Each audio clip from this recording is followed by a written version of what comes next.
Okay, maybe I was a bit too harsh on you.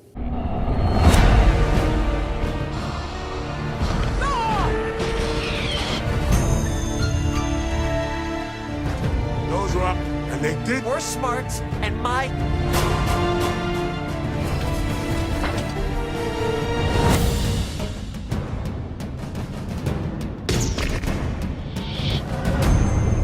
He told me enough. No, I.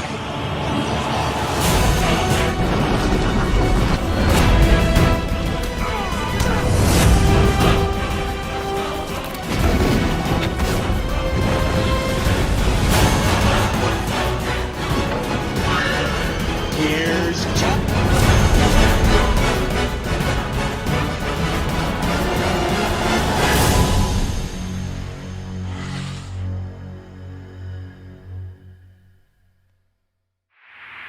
Hey everyone, it's Donji Corleone here, and I'm here with a brand new movie review, and this is going to be for the next film that came into MCU's Phase 2, and it was a second installment, the next second installment of the MCU after Iron Man 2, and it was released 6 months, wait, was it? 5 months after Iron Man 3. And this film is going to be for another weaker MCU film. But unlike Iron Man 3, this one has kind of aged a bit better. It's still not great, but it's one I'd rather watch over other stuff. And this is going to be 2013's Thor: The Dark World, directed by a guy named Alan Taylor, who I've never heard about. So anyway, what's the plot? Well, thousands of years ago, a race of beings known as Dark Elves tried to send the universe into darkness by using a weapon known as the Ether. Warriors from Asgard stopped them, but their leader Malekith, played by Christopher Eccleston, escorted them to wait for another opportunity, and he escaped. The warriors find the Ether, and since it cannot be destroyed, they try to hide it. And then, once we get to the present day, Jane Foster has been awaiting the return of Thor, and although it has been 2 years since they last saw one another, in the meantime, Thor's been trying to bring peace to the Nine Realms ever since the events of the Avengers. Jane discovers an anomaly similar to the one that brought Thor to Earth. She goes to investigate, finds a wormhole, and is sucked into it. Back on Asgard, Thor wishes to return to Earth, but his father, Odin, refuses to let him. Thor learns from Heimdall, who can see into all the realms, that Jane disappeared.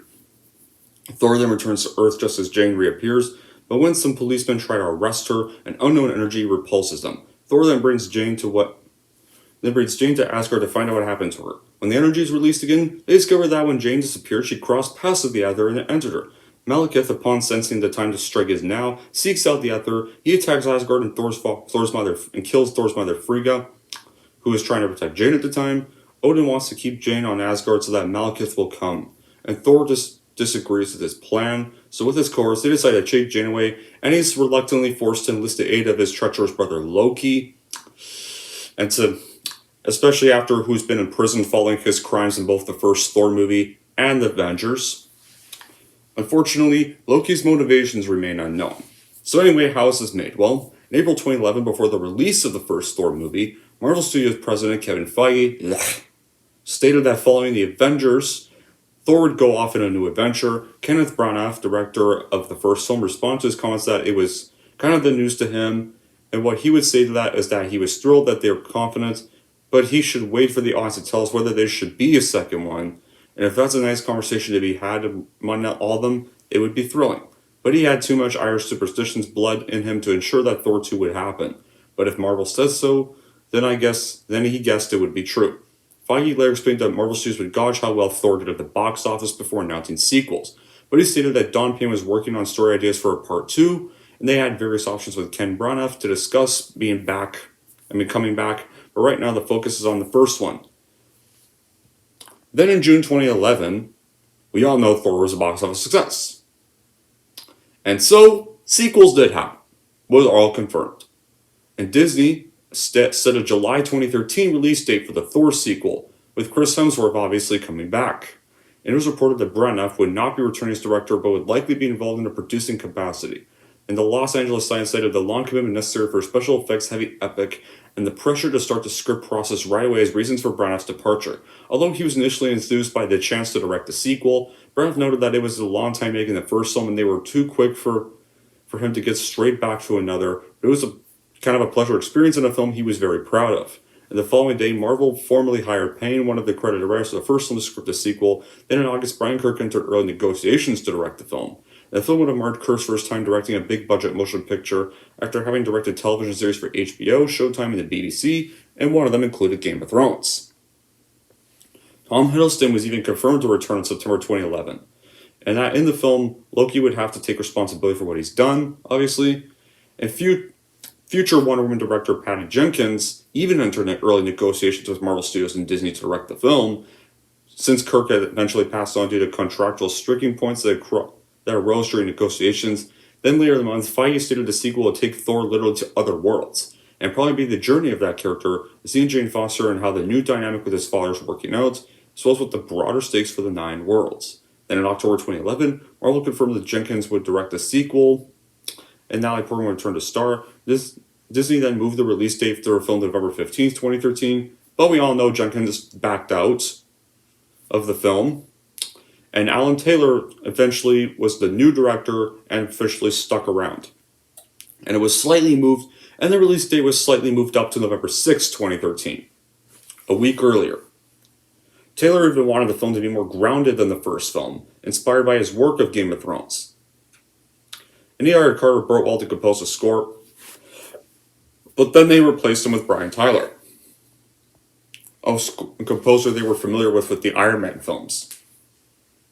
After the film was then shot and marketed, Thor the Dark World premiered at the Odeon Luxon Square in London on October 22nd, 2013, and was released in the United States in the theaters on November 8th, 2013, as the second film of Phase 2 in the MCU. The film was a commercial success, grossing more than the first one with $644 million worldwide, and became the 10th highest grossing film in 2013.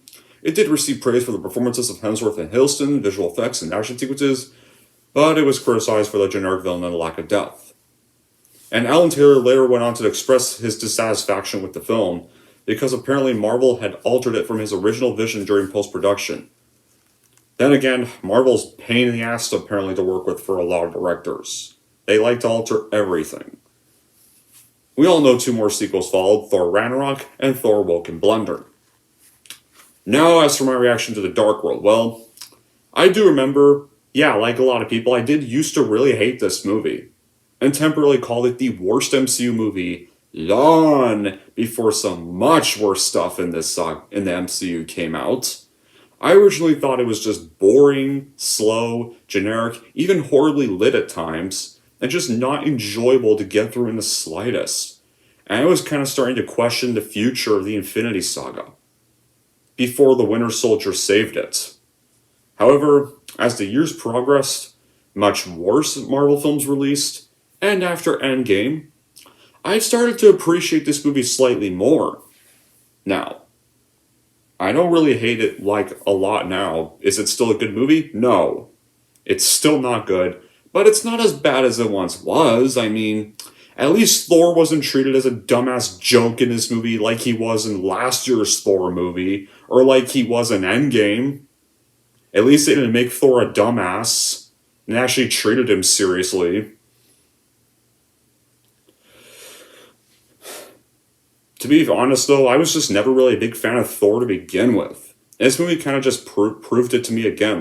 This movie's just kind of slow and boring. The first hour I kind of almost fell asleep a few times. The special effects were just really well done, but other than that, I really do not think this was a great movie. This is just that, a year after the Avengers, Loki was imprisoned for his crimes in both Thor 1 and the Avengers, and Thor's restoring peace to the realms. And the realms are about the coverage of older than the universe, evil awakens again. Then it's up to Thor to reunite with Jane Foster, protect her, and has the key power needed for the villain because she has the key power needed for the villain to triumph and win. And this was the second film of Phase 2 of Marvel Cinematic Universe. It would be our next second installment after Iron Man 2. And it stands strong mostly thanks to a cast and it's already more used in their roles. Hemsworth at this point after two two other MCU outings, has already mastered his role as Thor. Like, he managed to find the right balance for his character. He's far more mature and leader-like than in the previous two films, like Thor and the Avengers I'm talking about. Tom Hiddleston, like as before, dominates every time he is on screen as Loki, being responsible for some of the film's best moments. Anthony Hopkins is good, but flawed. His Odin act's a bit too out of character later on. Considering how he's established in the first one, it's kind of hard to believe he would get so carried away by grief and risk the entire universe for relatively petty revenge. Earthwise, kind of once again, is where the film suffers the same problems.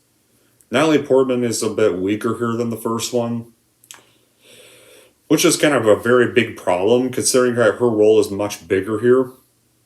Meanwhile, Kat Dennings and Stellan Skarsgård's characters serve as nothing but a sad attempt at comic reliefs.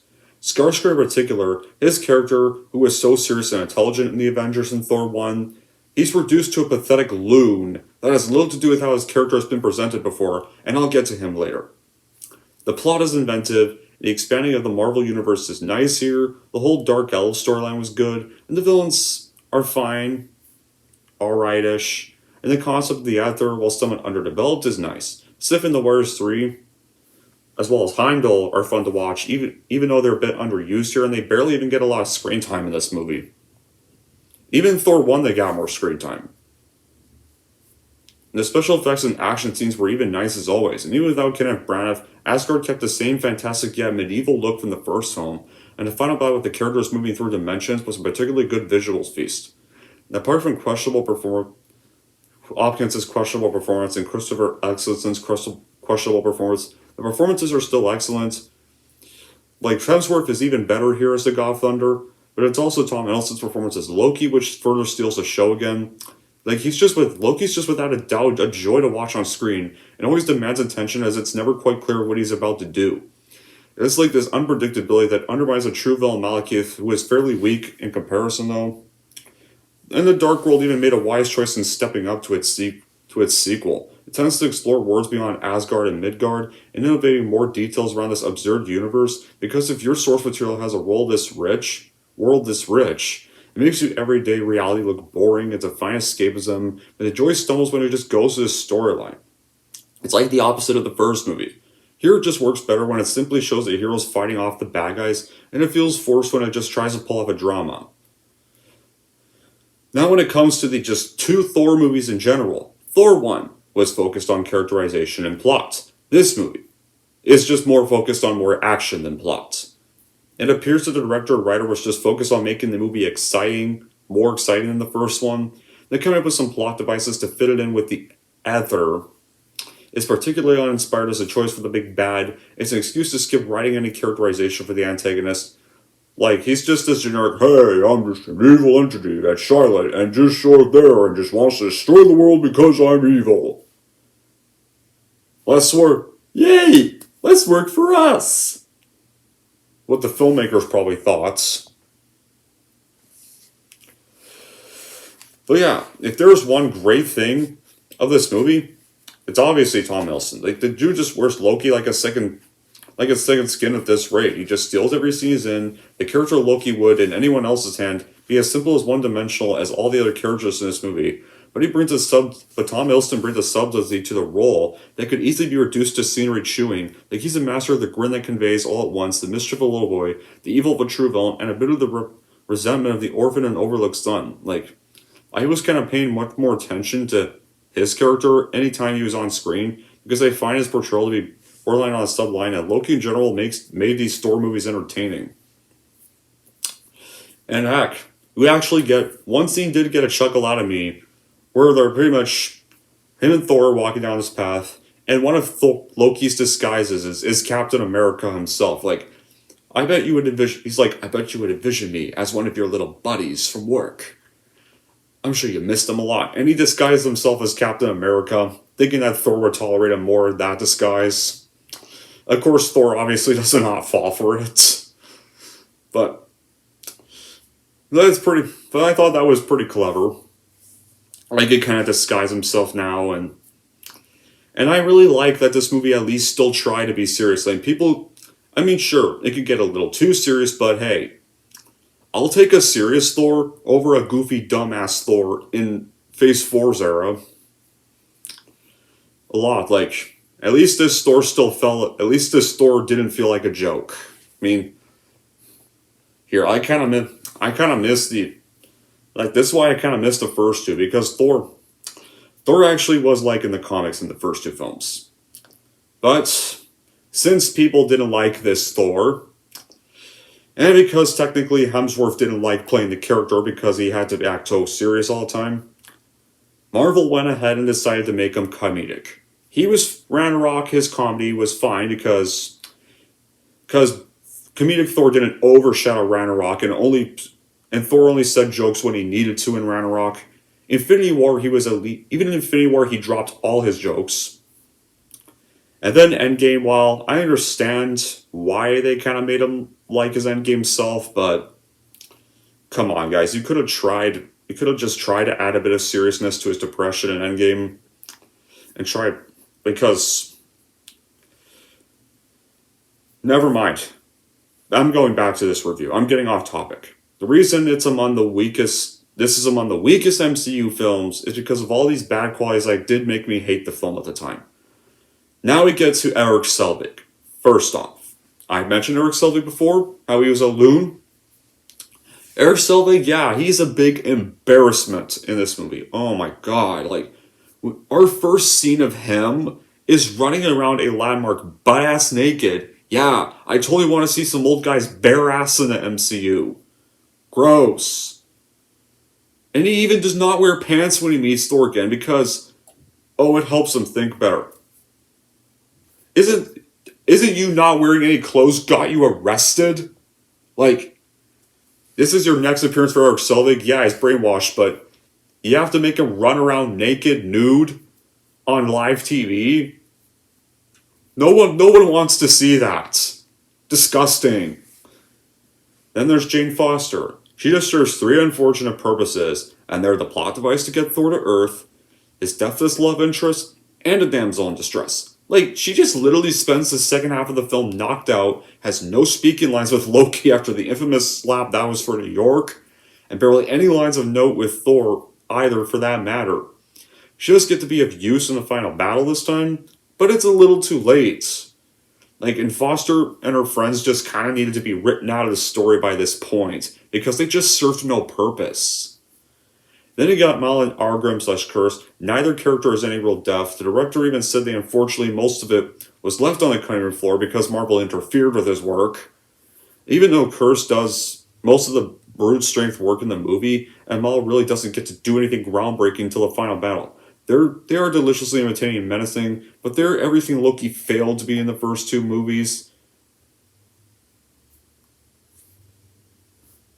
Not good villains. Like, Loki was a better villain in Thor 1. These guys are just lame. These two lack strong characterization as well.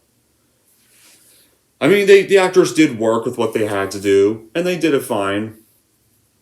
And I did like the dark elf language, like it was made especially for this movie, and it sounds deliciously demonic. There's even also no character development in this movie. Thor is now a wise leader that puts others first, though, which is nice. Other than having to defeat the bad guy, there's no conflict he even has to deal with, and he does not change or grow after this film, unlike the first film. Like, I would have had a character remain static, then regress and forget the lessons they learned from the previous film, like in the Iron Man sequels, but I would have still liked some form of development for the characters here, especially the main ones. We really do not get that. Thor as well as the other main characters are still likable though, and they don't irritate me, but I felt that the characters just went nowhere. And Odin and Thor's friends in Asgard are given less to do here than in the first one, which is saying something. Sure, they didn't get much to do in the first film either, but they still felt like of use to the plot. But here, I guess it's fine because the film is about Thor learning his lesson about Loki's jealousy, but they're given less to do, which is a big missed opportunity. Then again, Alan Taylor did say a lot was cut out from this movie. And we all know, the villain is boring and lazy as well. He's the weakest link in this film. He's a generic villain that wants to destroy the world because he's the bad guy, and the hero must stop him. He has no dementia or charm like Loki does, and compared to Loki in the first film, The Avengers, this villain is weak. Even in this film, Loki was better. because you even constantly question whether you even can trust him. And then they threw in this very forced humor that does not work, and it mainly occurs when we are on Earth, when we are on Asgard, and the other realms. The humor they had felt natural and it was funny. You do get a funny joke here, but whenever we're on Earth, we are treated to unfunny humor. We had quite a bit of humor on Earth in the first Thor, but it wasn't as forced here, and it was actually funny at times. It was less annoying. The Iron Man sequels even have this problem. Another problem with the humor is Kat Dennings. Just fuck her character. My god, she was annoying in the first film, and if you thought that, she's more annoying in this movie. Like, oh my god, she serves nothing to the plot other than to crack stupid, unfunny jokes that don't work. Thank god they wrote her out of the Thor movies after this one, because she's not enjoyable to watch. Her character is not enjoyable to watch, I'm talking about.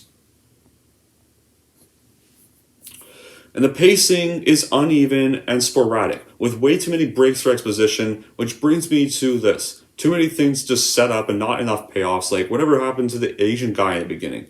I would love to see that tie together to something in the end. And lastly, there's a lack of momentum and sense of skill to the story. Instead of a slow build to a giant payoff, the movie sort of meanders and wanders. Worst of all, even though apparently the entire universe is on the line, it never feels that way. I mean, what the hell? Dark Elf invasion on Earth is like one ship and a few dozen soldiers. So yeah, even though Thor the Dark World is much better in today's world, it's still sadly not great. In the end, I would recommend just streaming this one on any service to save you the money, and if you want to see Thor's second outing, and one of the last times he was taken seriously. Anyway, that's it for my review of Thor the Dark World, and if you're wondering how I'm going to rank Thor the Dark World, here's how I'm going to rank this movie. So overall, if you want to see the God of Thunder in his second solo outing, then I probably would not get too eager, because this is just better as a stream online option due to all the problems I just mentioned with this movie. And if you're wondering how I'm going to rank Thor the Dark World, I'm going to give Thor the Dark World a 5.5 out of 10. There we go!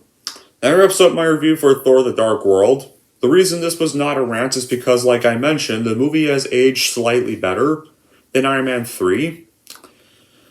And, thankfully, though, our next MCU movie is going to be, our next two MCU movies reviews are going to be for good MCU movies. Because thankfully next year, the MCU finally, Infinity Saga, finally changed its game. It finally got back to the good roots. And more of a true kickoff to Phase 2. Well, technically the Dark World is kind of the kickoff to Phase 2. It technically sets up part of Endgame, and it does kind of set up one of the films we got the year after this. You'll find out in that review. And, you remember when I mentioned my fictional character Harold Hartigan in my review for the Avengers? Well, the next MCU review, his story is going to be mentioned again, because I can like to consider this the second chapter or epilogue of his first chapter of the MCU. And more of an epilogue to that plot of his.